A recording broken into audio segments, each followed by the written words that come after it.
Hey everyone, what's up? Welcome to Show Me the Meaning. Show me the meaning! Yeah! Which just happens to be Wisecrack's one and only and greatest movie podcast. My name is Michael. I'm here with Ryan. And I'm here with What Austin. up, film fans? How's it going? Is everyone having a lovely evening thus far? Oh, it's been great. Another day on Earth. It's been wonderful. Oh, hell yeah. Well, today I wasn't gonna say anything because I'm not a narc, but he looks like he's having more fun than the rest of us already. I'm on a diet, but it's what I need for this conversation. Well, friends, here's the thing.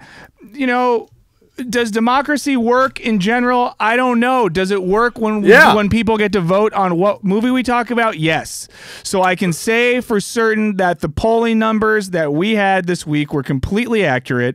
And they said this. They said that you wanted us to talk about the 2019 anti-hate satire written, directed, starring Taika Waititi, Jojo Rabbit. So that is what we will be doing today, and hope everyone's excited about that. So to get started, what were y'all's initial impressions on this film? Ryan, you jump Austin, in there. we go? Oh, no, you go go ahead, for brother. it. Oh, no, yeah, you go. Well, I just saw this film, and now I want to be extra polite. All right, so I really like Taika Waititi. I think he's a wonderful filmmaker. He's got like a really fresh vision, and he is obviously funny as fuck. The first time I saw Hunt for the Wilder People, I didn't quite get it, so I had to watch it again, and then I think I started to kind of get it a little bit more. But I really enjoy his approach, his style, his filmmaking, and then, of course, his humor. So I went into this with really high expectations, and this, again, was one of those kind of like laugh out loud kind of moments or films for me. I was actually watching it in a cafe. I laughed a shitload. It made me feel uncomfortable at times, but I think in a good way, in like a productive, like, why are you feeling uncomfortable way. Yeah, you probably made the other patrons feel uncomfortable in the cafe as you just sat there laughing at a screen, so... Yeah, that's a dancing Hitler on screen. Look at that shit. Ha ha ha. Hopefully they knew what the movie was. Yeah, I know. So, but I thought it was really good. I know that there was there's like some critical divide, and I think that we'll probably get into the reasons why. But I really like this film. I think it's fucking hilarious. I think it's interesting. And I think one of the things I like more than anything is that we're so used to just thinking about Nazism as evil, right? But I think what you get in this is that also Nazism is stupid. And I think for me, that was something that was kind of funny, you know? Yeah. So I like that a little bit. That's great. Ryan, what did you think after watching or rewatching Jojo Rabbit? Yeah, I rewatched it, so I've seen it twice now, and I have the exact opposite take of Austin. I think this. Whoa, get ready for this conflict. movie's pretty lame, honestly.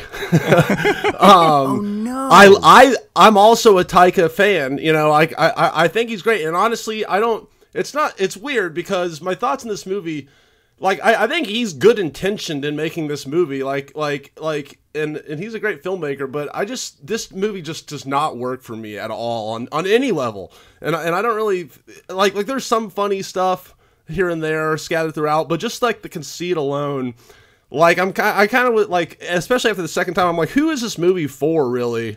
Because to me, it's kind of dumbed down enough so much to where it's like seemingly for kids. Because like the movie is so surface level of just hate it, like you said, hate is stupid, don't do it. You know, and I guess you get into like the brainwashing of children and stuff. But like it's to me it was like too watered down for adults to make it, but also too kind of heavy for kids, for most kids to want to watch it and like have fun with it. So I'm kind of like, to me, it was a weird, like, the aesthetic was weird too. It's like a Wes Anderson Holocaust film, which is kind of like something Something I've always wanted. Kind of one of the like reasons I liked genre. it. I'm glad you said that. Yeah. When I first saw the trailer, before I knew it was Waititi, I thought it was Wes Anderson. Wow. Well, this is... So I mean, and it's one of those things where it's like, I don't fault people for liking this movie. I think it's just a kind of a taste thing. Like it's a well-made film. just like the humor doesn't work for me either. Like him as his Hitler, the whole conceit of him being an imaginary friend as Hitler. Like at first I wanted to like that conceit. Like when I saw the trailer, I'm like, oh, that's pretty fucking dark, you know, and transgressive. Like I like the concept of that, but then his performance of it just, I never laughed in this movie really. Like I laughed when that little kid kept surviving when he should have been getting blown up the whole time. The dorky kid. That was about the only thing that really worked for me. So sorry everyone that liked this movie if I'm shitting on your favorite film. But this movie I thought was really stupid. Okay, so if Ryan has the adult take and Austin has the childish take, I think I have the take of a teen who's starting to have some big ideas about life, but still has a childish spirit. Because I liked it. I mean, I saw it, so I've seen it twice, and just rewatched it again today. There's parts of the movie I really like and things that I think are really done. And I think some of the performances in the movie were fantastic. So I think... Really done or dumb? Well done. I don't think I said dumb. Well done. I think I said well done. I don't know why I had to question what I just said 2 seconds ago. I didn't even have a fun jazz cigarette. But, but I'm really of two minds about it. Parts of the film I really like, parts I don't like. I think I enjoyed the non-comedic elements of the film better than the comedic elements, specifically the final act of the film. I did like some of the choices that were made. We'll obviously talk about this a little bit more later. I guess I just wonder, I don't know if he set himself up for the success, and I don't know if he could have, because I keep thinking, could you truly make a really spot-on satire about, you know, Nazi World War II with the level of depth that would satisfy everyone? Probably not, but I'll say this. I think it was a solid movie. I think it was a very solid movie. I don't think it was bad. I don't think it was great. I think it was solid. But so we have a dad, teen son, pesky younger stepbrother because dad remarried, and I'm trying to treat him like my real brother, but I have issues because we look different. And I'm having to learn about some things where this movie comes into play. So before we really get into it, it's time. Mel Brooks does some pretty good, you know, Holocaust satirical stuff. You know, you're right. It can be done. No, Mel Brooks is good at the Holocaust, and I think Charlie Chaplin did some stuff too, which I think is good. So let's just probably the two good examples. Yes. Yeah, those are the two, and now we've exhausted those for the rest of the podcast. So quick summary, in case anyone saw this and forgot, because you've seen so many movies, because it's been such an exciting movie year. So this movie is actually based on a book called Caging Skies by an author, and I hope I get their name right, Christine Lunens. And the book that it's based on wasn't a funny book. So Waititi took a serious, pretty fucking sad book and made a funny movie about it. So in the movie, we start with a young boy named Johannes, whose best imaginary friend is Hitler. He starts off by going to a Nazi camp where you learn things like grenade throwing, rabbit killing, and book burning. But Jojo has to leave early after failing in his grenade throwing class, and his post-explosion injuries leave him doing menial tasks for the local Hitler Youth Office. One day at home, he hears a noise in an empty room, and Jojo goes upstairs and finds something which horrifies him to the core. A Jewish girl named Elsa is living in a secret compartment in the wall. She threatens him and steals a special Nazi knife. It's pretty badass. Now, his mom, played by Scarlett Johansson, and I think she had a great performance. We can talk about it later. She seems oddly happy that the war is almost over, and this tension increases with the Jewish houseguest as Jojo tries to research her for an ethnographic study he's writing on Jewish people. Though, like an untrained social scientist, he grows too close to his subject and starts to develop feelings. Young anthropologist, distance yourself from your subjects. Jojo's mother tries to keep her Nazi spawn human by reminding him that life is a gift and that dancing and freedom might be more important than systematic genocide. We later find out that just like the subject of Dr. Austin Smith's PhD dissertation, she is secretly a part of the resistance, shouts to Jean-Paul Sartre. Jojo's mother tries to keep her... Oh, sorry, said that already. But things turn at the end of the film. The Gestapo show up at the house, discover Elsa. She poses as Jojo's deceased sister and survives, but Jojo's mother doesn't. He finds her hung in the streets after following a beautiful butterfly. He then stabs Elsa just a little bit as retribution when he gets home. The bombing begins, the Allied forces show up, and Captain Klenzendorf sacrifices himself so that Jojo doesn't get the firing squad treatment. And his little fat friend Yorkie makes it too. In the end, Jojo and Elsa dance to a David Bowie song, lights out. That is the film. And we're going to get into it. But first, let's talk about the people that enable us to hang out and do this. We have a couple great sponsors today. So let's get started with that. First one is Likewise. And I talk about this a lot, but I really mean it. I'm very bad at deciding like what to watch or listen to or view. And currently my partner, who's real and not imaginary, is out of the country. So I get home at night and I have time to watch maybe things that she wouldn't want to watch with me. We have different tastes, and hey, that's fine. You might have a partner with different tastes than you, and love can still exist. But I waste so much of this time I have by myself scrolling through Netflix and Hulu, or even looking up music to watch, thinking about what books to read. And that's why Likewise is a good app, because it helps you discover what you should watch or read or listen to next. It's an app that works across all of your streaming services, the ones you already use. And once you set it up, you'll be not only able to get recommendation from friends and family. So if I had it and I was using it and Ryan's using it, I can see what he's liking and be like, awesome, I might like that. Or if Austin's doing it, I can say, oh, I might not like that. I don't know whose taste I agree with this week. We'll find out at the end of the podcast. But I can also get recommendations from cool people like celebrities, writers, filmmakers, people to put lists up on there. And I'm not cool. Listen. I'll decide at the end of the podcast. We're doing a new segment, Cool Rankings. We'll get to it at the end.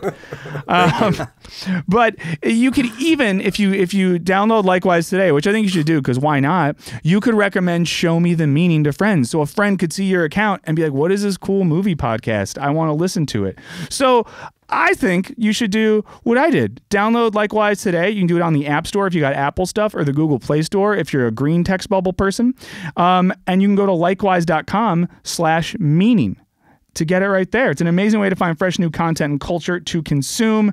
Why spend time sitting on the couch searching like a dummy when Likewise could help you? So likewise.com/meaning, go and do it. Whew. We also know, because I'm too honest about things, I'm bad at doing stuff.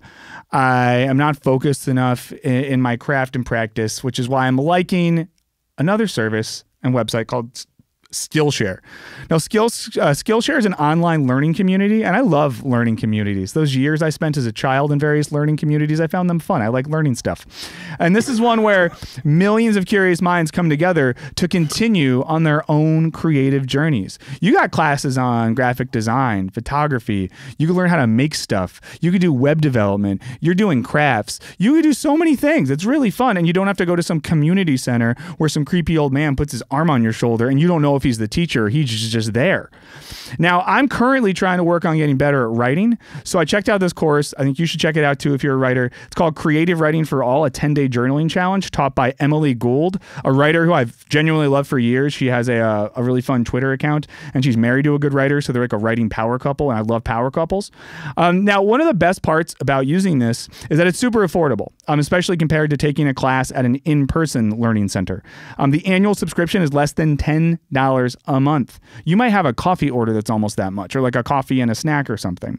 But right now you can get 2 months of free premium Skillshare membership for free by going to Skillshare.com/Wisecrack. That is Skillshare.com/Wisecrack. You should know Wisecrack. So why not be like me and learn something new in 2020? You're not getting any younger, and you probably keep telling yourself, oh, I'm going to learn this next year. I'm going to learn this next year. You're not. Do it now.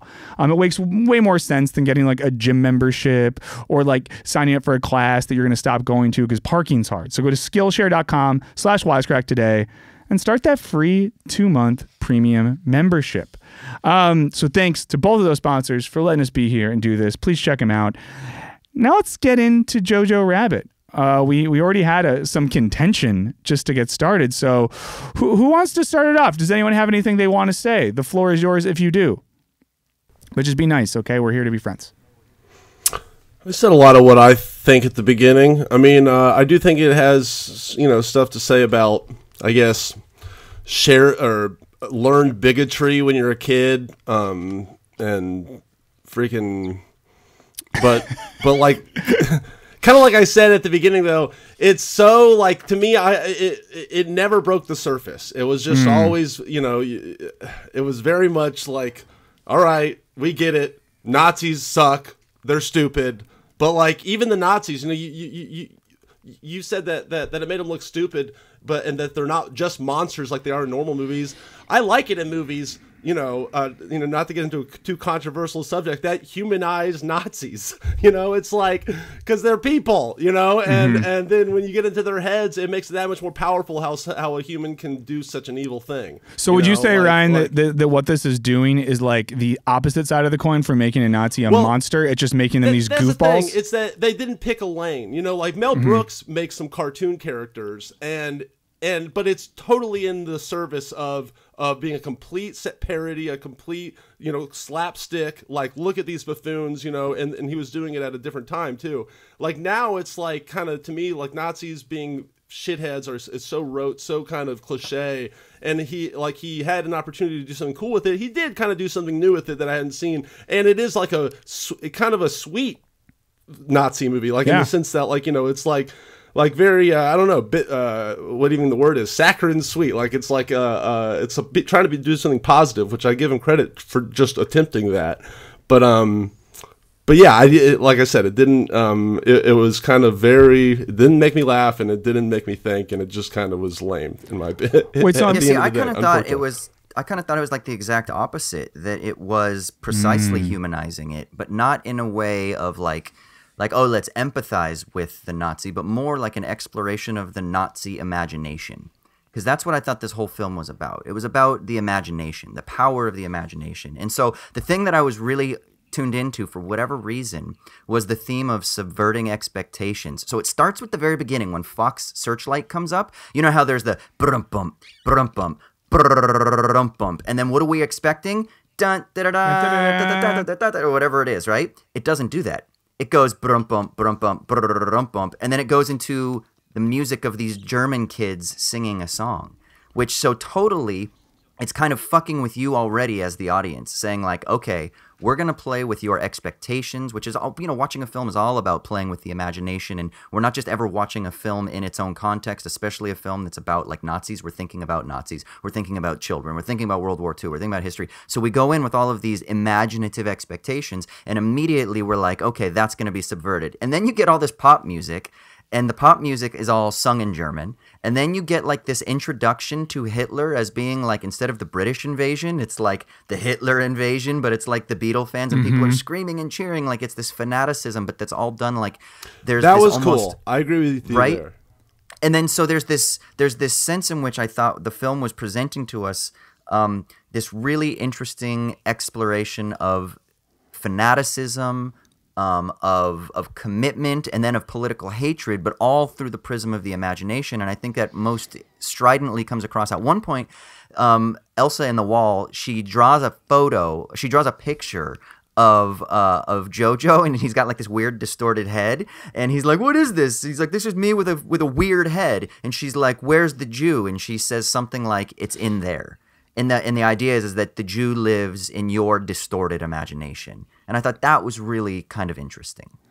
Yeah, I wondered at that part too if she was like, because there's two ways to read that. In one sense, the Jew lives in like the imagination of the Nazi.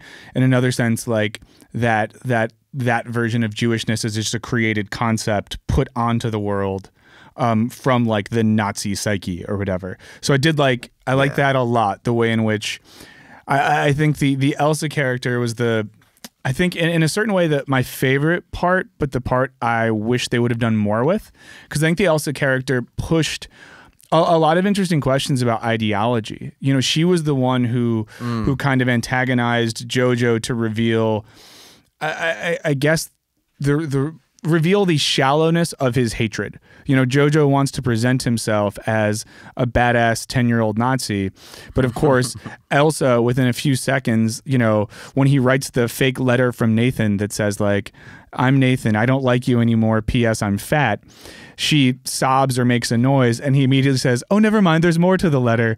I still want to be with you. And I think Jojo's nice. So, you see the frailty of his psyche. So I really enjoyed those moments, and I think, and this is me being a little devil's advocate-y, or at least trying to look at the film through rose-colored glasses, I guess there was something there about the psyche of hatred. and the Yes. shallowness and the flimsiness of the psyche of hatred. And even the fact that, you know, once again, I think this is maybe what Ryan was getting at earlier. Most of us as adults know that, like, most people who are hateful people have a flimsy reason for that hatred and probably haven't even met the type of person that they hate so much.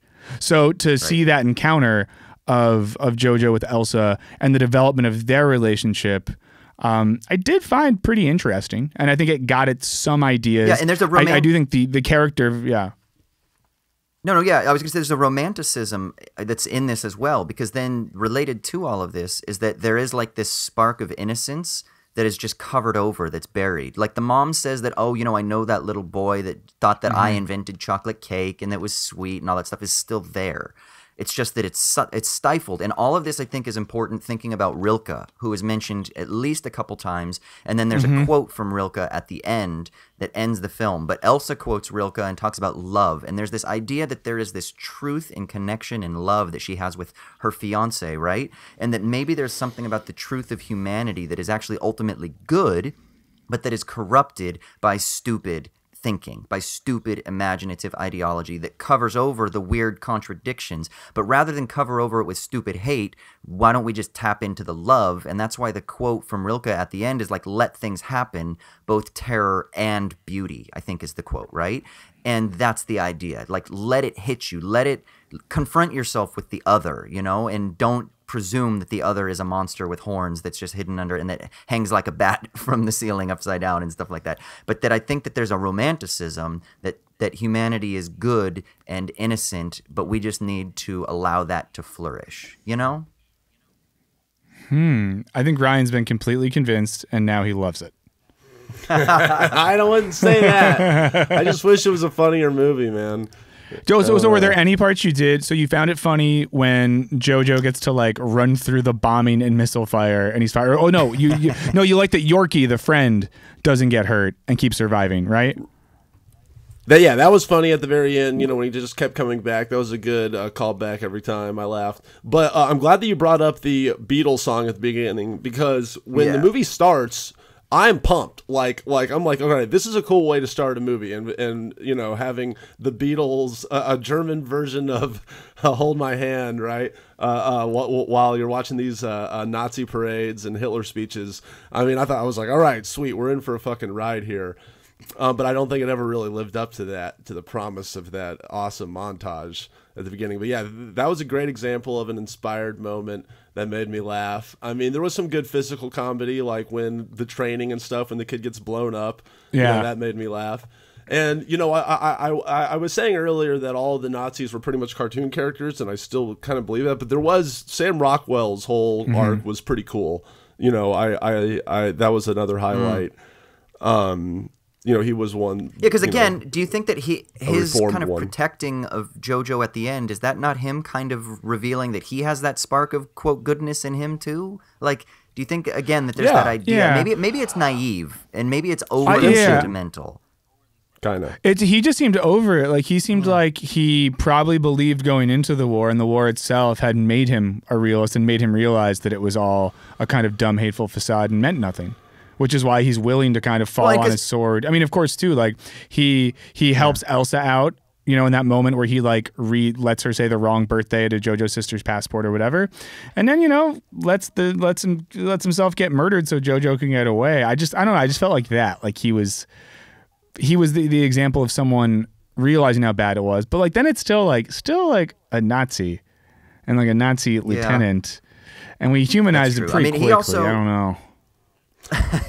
Yeah, I mean, he might feel jaded because he gets discarded because of his own injury, and he feels like he's useless because he doesn't have like the physical prowess anymore, even though he can still shoot like a badass. And he's like, fuck, here I am stuck training these kids when I should be, you know, doing my duty on the front lines. And so maybe there's a sense in which he also feels like that he was left behind, that somehow that he was betrayed. And so that maybe at the end, when he's starting to side and kind of, he's still a Nazi, and he should be held accountable for his contributions to this hateful regime, that there's a sense in which it's kind of like, okay, even he felt spurned, and maybe he was just suppressing that, not allowing himself to really feel that sort of. I don't know. I'm being totally sentimental, and this is not normally like me, but for some reason I'm trying to defend this film. I love it. I love sentimental Austin. It's great. It brings some warmth and heart into this otherwise cold and analytic podcast.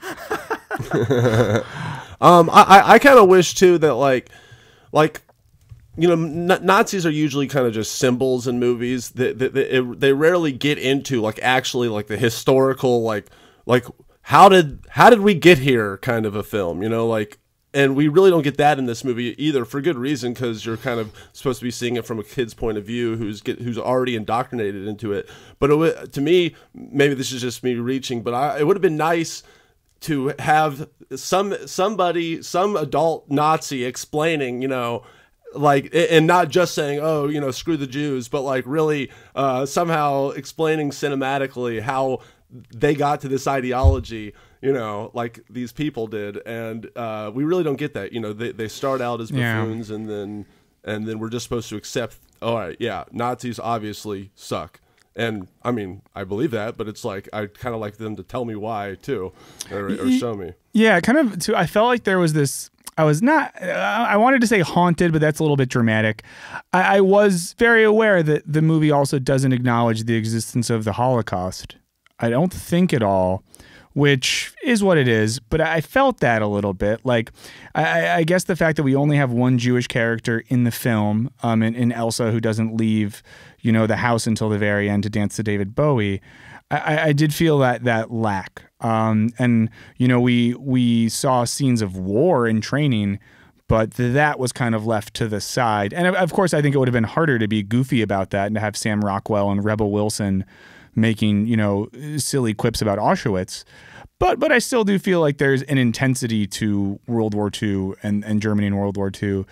I don't know. I feel like you kind of got to like take it all on or don't. But I felt like it was a little half-assed in that way.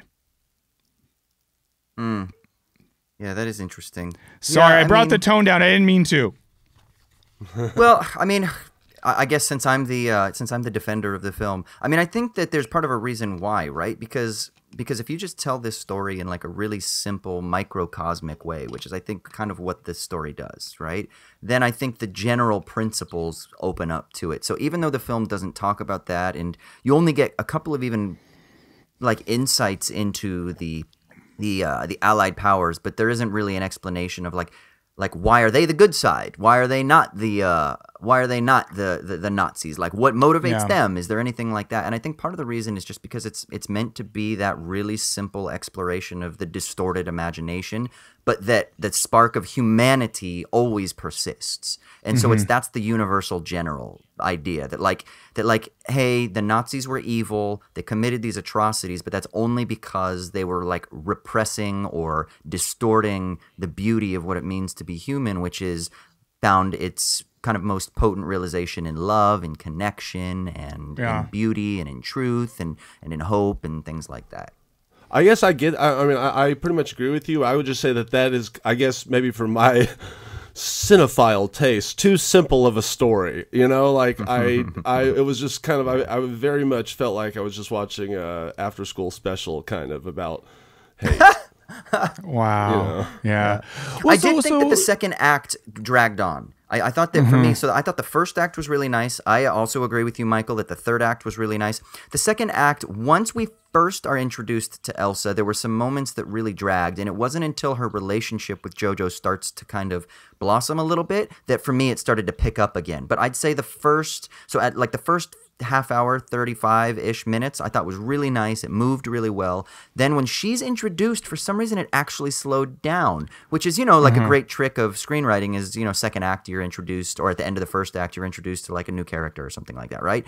And so the idea is that it keeps the momentum. But of course, what is the great cliche in screenwriting? Second act problems. And I thought this film had some second act problems that really, yeah. And so for me, it really slowed the momentum.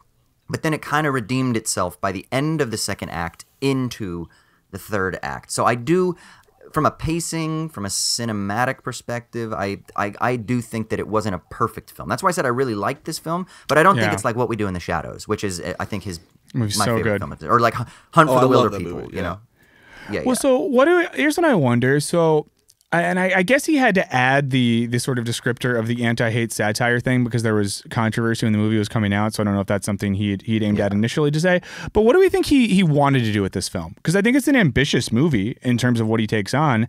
And we know Taika Waititi is a thoughtful guy. He's a funny guy. He's someone who has a relatively unique voice. For people that get to make movies that cost a lot of money in Hollywood, truly like one of the smartest, most unique voices that gets to do that. What do you all think he wanted this is that Thor Ragnarok leash. You know, when you make a film like a Marvel film that is super crazy positive and everyone is licking your balls, this is the kind of film you can make. This is not the kind of film. Yeah, go ahead. Yeah, I was just gonna say, what a swing, you know, you know, this is his big chance. You know, he gets to make whatever movie he wants, and then his blank check movie, and this is what he made.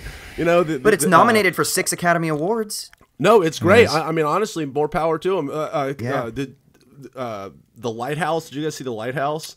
That's another one where it's like the guy makes the bitch. It's really lauded, and then he makes a fucking 16mm black and white movie about drunk sailors in a lighthouse. It's like that's your movie that you picked. You love to see it. You really do.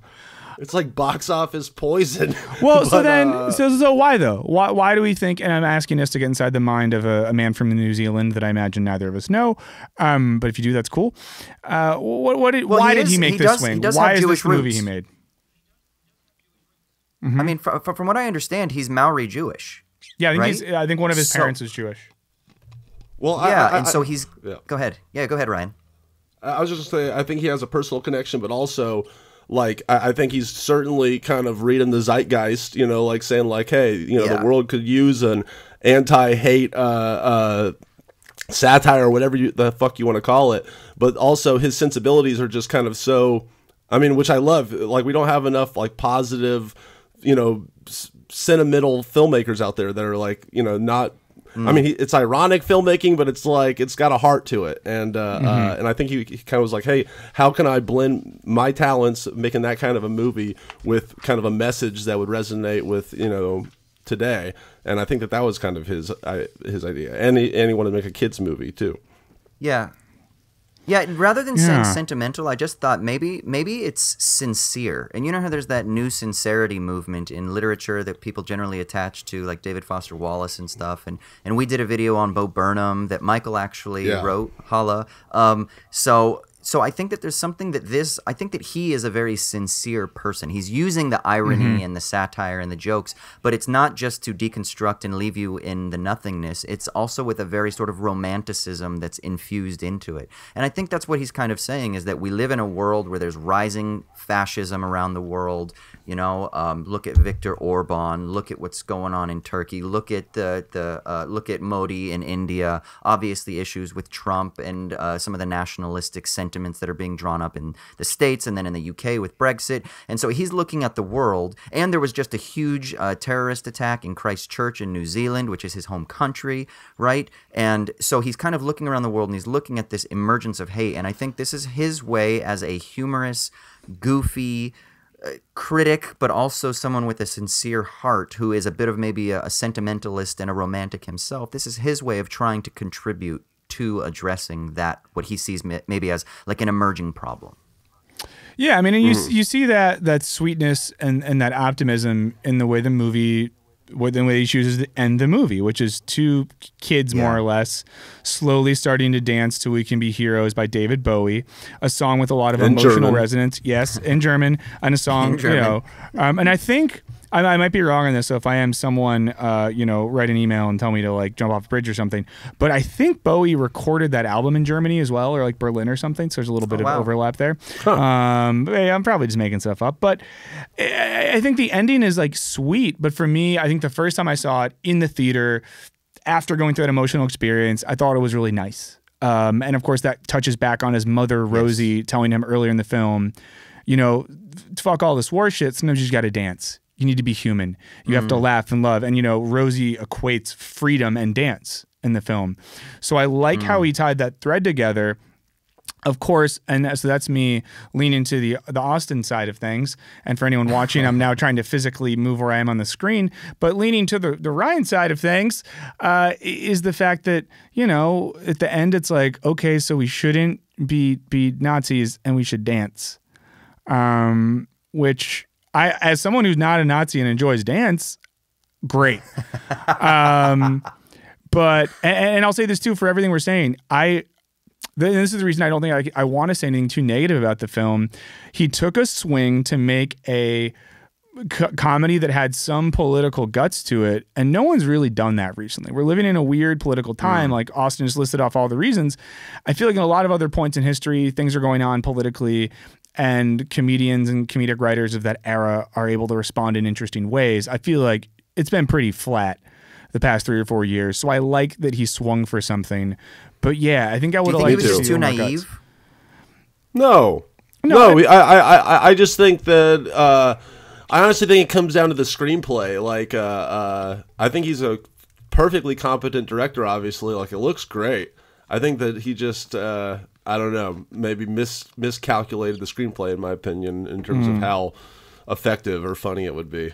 Yeah. I mean, I did wonder, and this is me, and Austin, I feel like this is something you would know a lot more about, so hopefully I'm just throwing you a softball pitch here. Sorry to build pressure.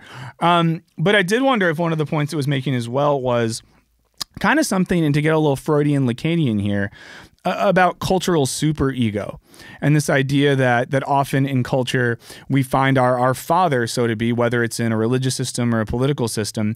And we know, of course, Germany, leading in World War II, Germany's in a turmoil where, like, who are we as a country? What are we as a nation? And Hitler and his buds pop up and say, here you go. Here's a new idea to have the superego. That's why it's the fatherland, right? The name of the father there.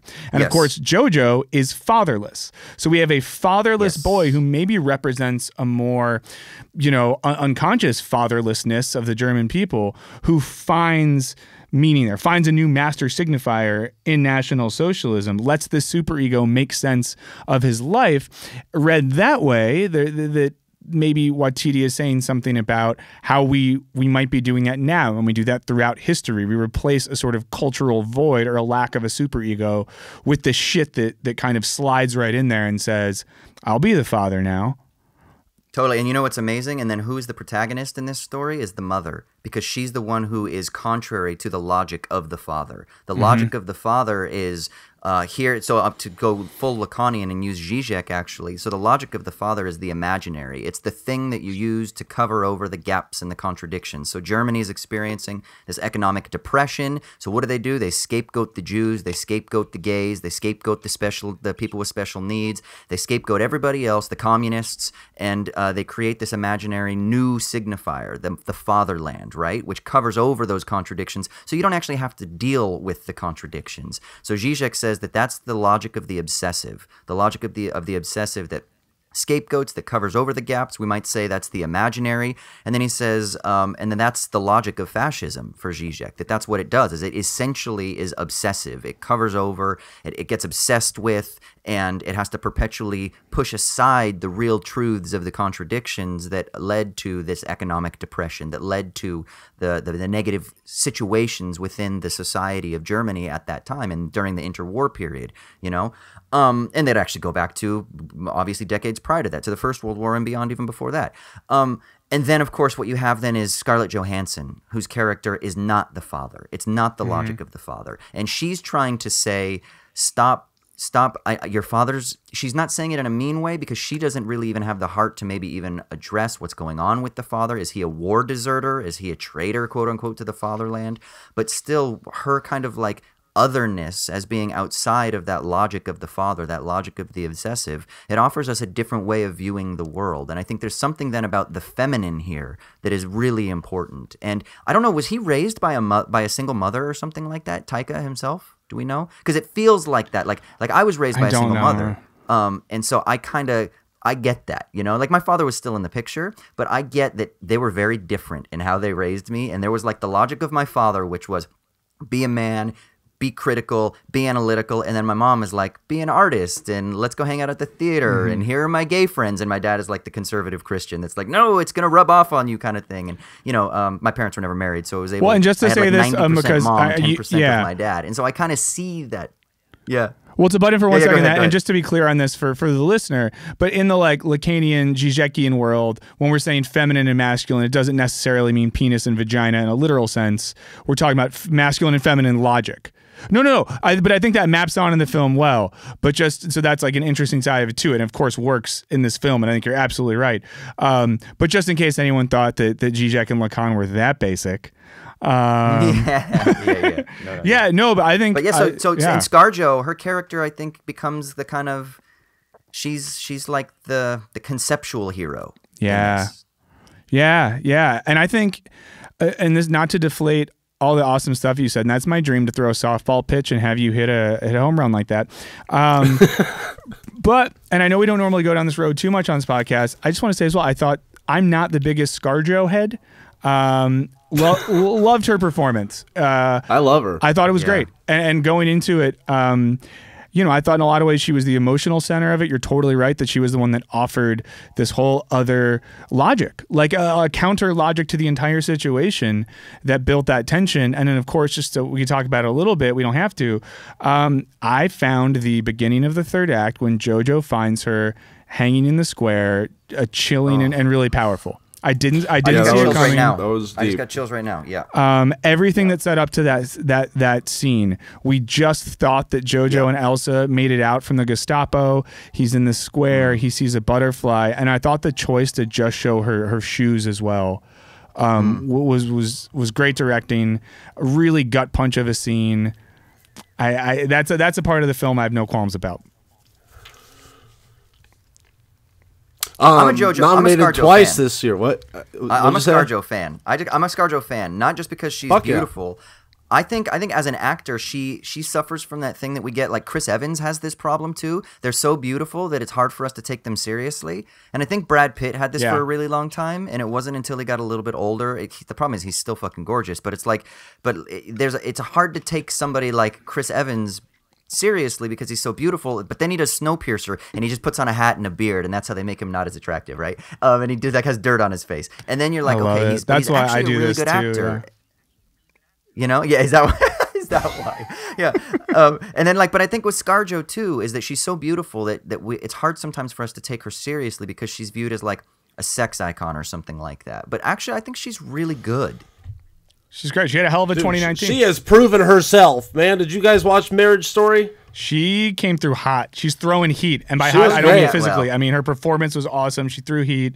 She rightfully is nominated for 2 Academy Awards that we'll find out how that comes out. I don't know if she should be nominated for this movie, though. She's barely in the fucking movie. But she's best supporting for this one, I think, right?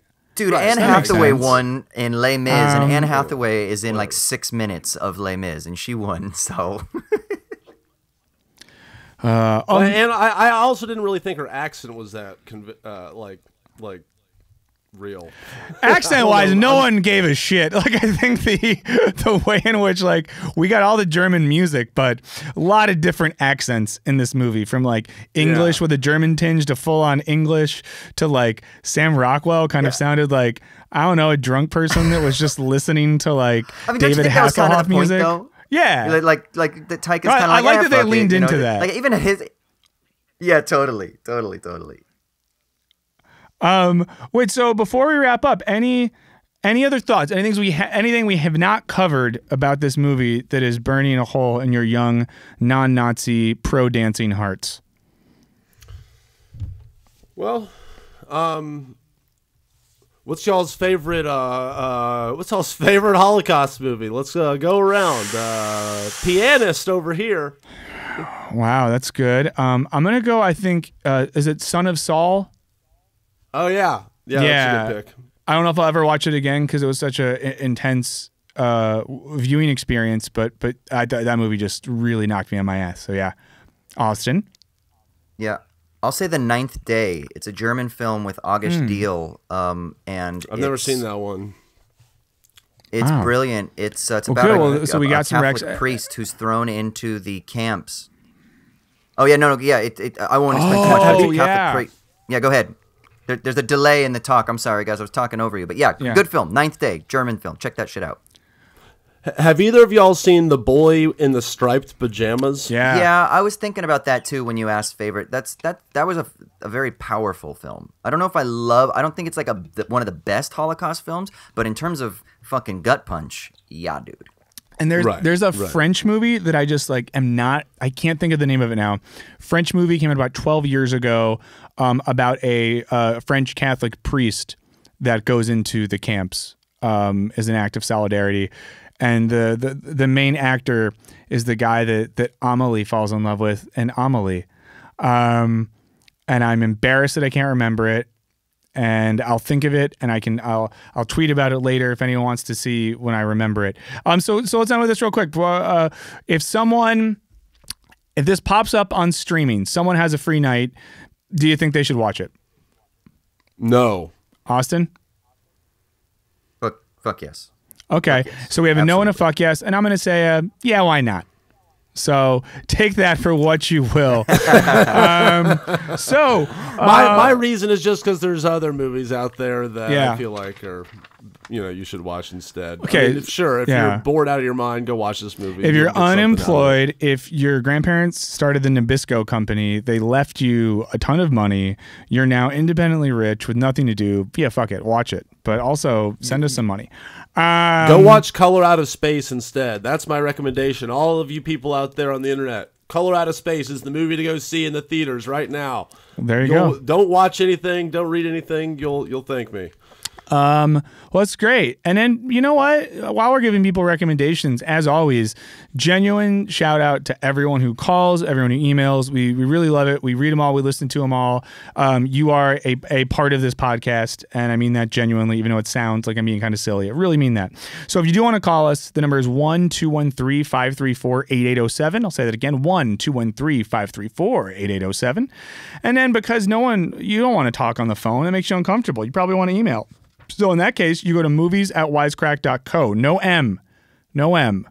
Movies@wisecrack.co. We got a lot from last week. We have voicemails galore. We have emails galore. We could do a whole separate podcast, all the great stuff we got. I want to start, though. We do have a voicemail jumping back 2 weeks about A Serious Man. So let's start with that. Okay. And then we got a ton of 1917 stuff. We'll probably have to summarize a lot of it. We're going to start with a voicemail from Jason. This is Jason. I'm just watching your live podcast right now about you guys are talking about A Serious Man. I'm just curious what you think about in the book written by Robert McKee called Story about screenwriting. It posits that the main character of any film has a lie that they believe in, that they start out the film where they struggle throughout the film getting over that lie, that they have a pure belief in, that their conflict is dealing with that character lie that they ultimately either resolve by the end of the film, and they're now like heroes are able to become heroes because they get over that lie. But maybe there's also failure in it too when they're unable to, and maybe they're not even in control of the lie itself. So I don't know. I find that interesting as far as the story structure goes for storytelling. Maybe you guys could. That's cool. That's a very classic screenwriting book. Good point. What do we think? How would we apply the notion of the main character having that lie they believe in to A Serious Man? Austin, you got thoughts? I saw your head moving. No, I just John Truby, he's a script doctor who writes a lot about that as well, and it's the idea that there's like a moral failure in the main character, and that main character's journey through the process of self-revelation at the very end is when they come to reconcile the fact that they were lying to themselves, that they did have that moral failure, and then they overcome that, and then now they're in a new world, and they can never go back to the world as it was before because they've changed. They no longer are lying to themselves, at least in the same way, maybe in other ways, but that's like a key way. And so then my question is in A Serious Man, what's the lie? What's the lie that he's telling himself? Is the lie that the life makes sense? That there has to be a understandable structure, and he refuses to give up the lie, and he never has a moment of transformation. He never has like the reversal of recognition, and never gets to overcome that? Maybe?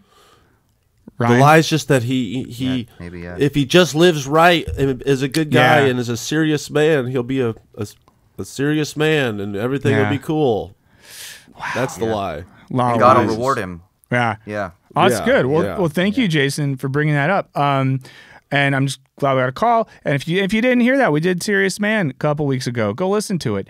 So let's do, there's so many 1917 voicemails. Let's see what Andrew has to say. What up, film fans? This is Andrew from Nebraska. First off, thanks for all you do. I love all your pods. Shout out Culture Bench. Thank you. Serby do mukbang. I just wanted to make a few comments about your most recent pod about 1917, more specifically about my interpretation of the ribbons and some of the theme. So when you guys talk about Scofield's ribbon, how he doesn't really need it or want it, you guys, to me, it seemed like you interpreted it as that he's the kind of soldier that would rather have a bottle of wine than a ribbon.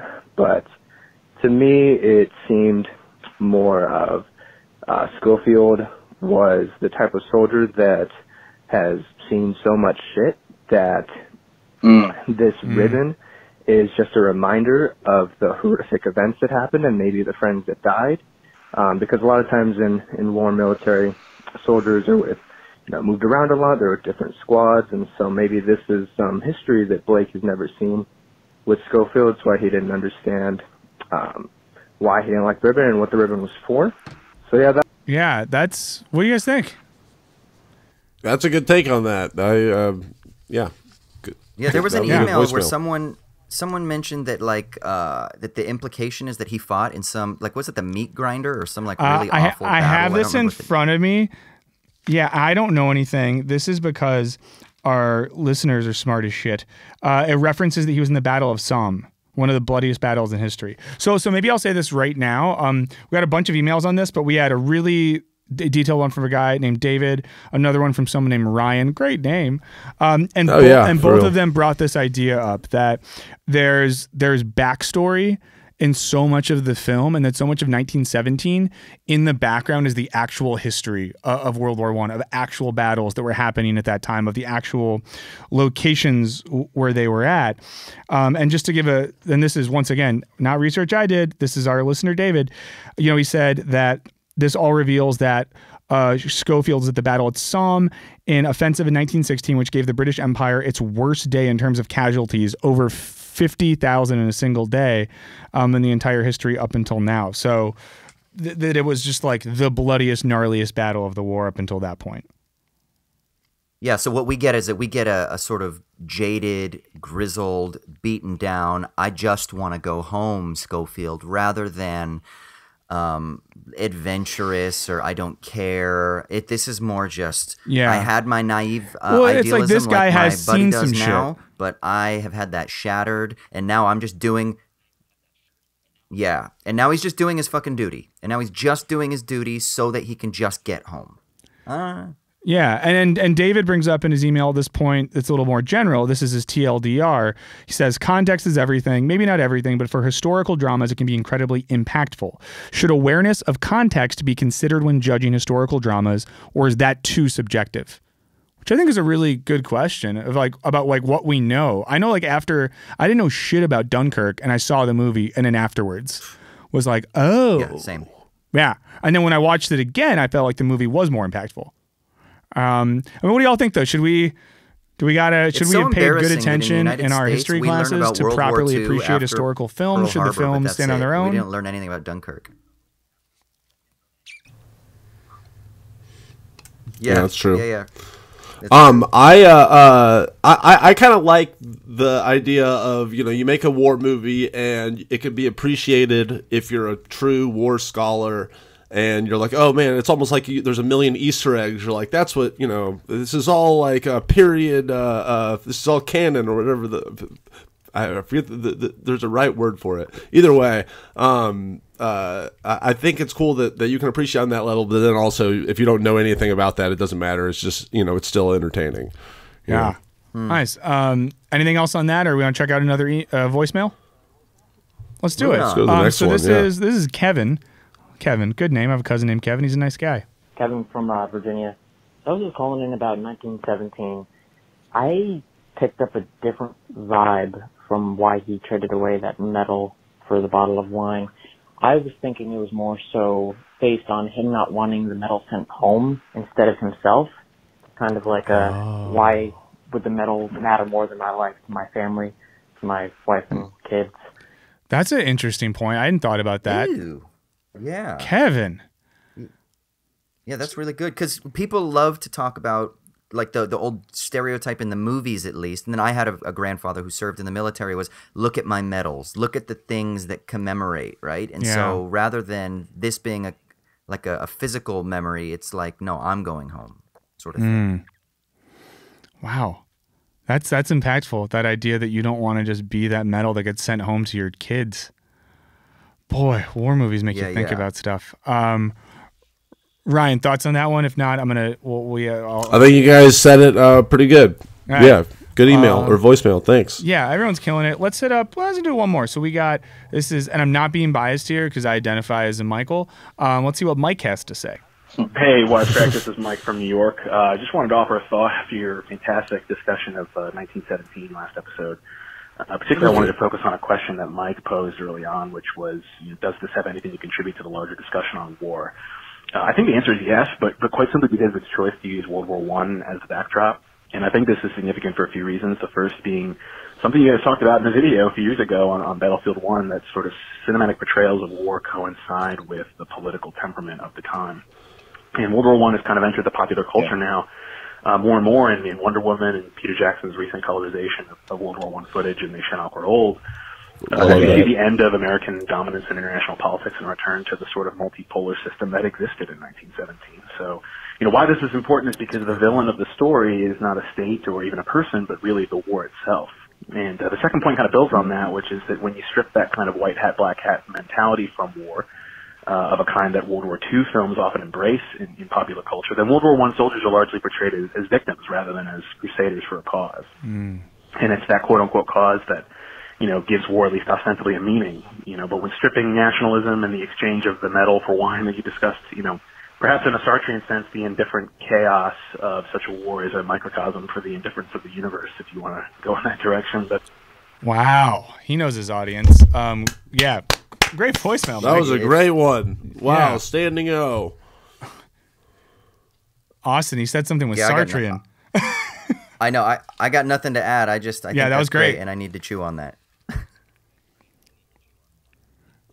No, same. Like that. If anything, that voicemail is just a reminder. It's speaking of historical context to go back and learn more about World War I. And I think especially that idea that, being over 100 years from that we're the movie's able to reflect a sort of like national polarity and instability that is reflected in this moment. And I guess that idea too, to compare that to a World War II movie, where in a World War II movie, it starts and our brains are like, good guy, bad guy. Immediately, from a young age, any World War II thing we know.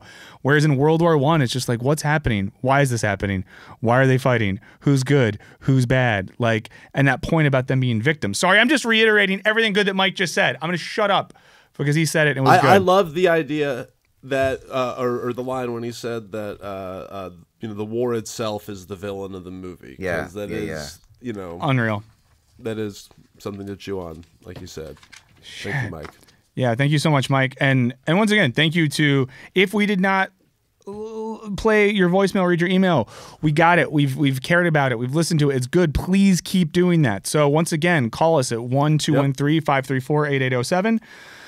Email movies@wisecrack.co. We would love to hear what your thoughts are on Jojo Rabbit. This was a very, we had 3 people, 3 opinions. Interject. Give us more than that. I want to have 19 opinions by the end of this. Send your hate to me. Write to me. I'm going to read it all right? If you love this movie, I want to read it. All right? Tell me. Persuade me. Tell me why this movie fucking rocks.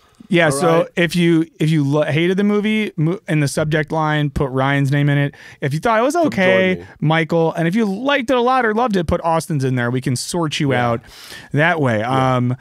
This concludes back-to-back war movies. We've gone from World War I to World War II. In case anyone's wondering, we are not doing a movie about the Korean War next week. All I can say is that we're not talking about, as far as I know, we're not talking about war next week. I've yet to see the movie. I do not think this is one about war, and I will leave it at that. The audience can make what they want. So, hey, this has been fun. We learned. This has been great. And thank you to everyone for sticking around while we did this. This has been Michael with Austin and Ryan, and we've done a Show Me the Meaning. Yeah. Yeah. Is that our outro? Is that our time where we say goodbye? I think I did a bad job. Yeah.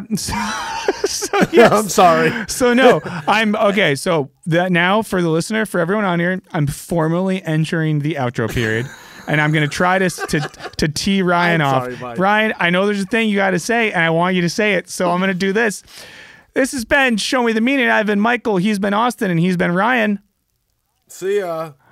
Goodbye from Hollywood, California. This has been Show Me the Meaning.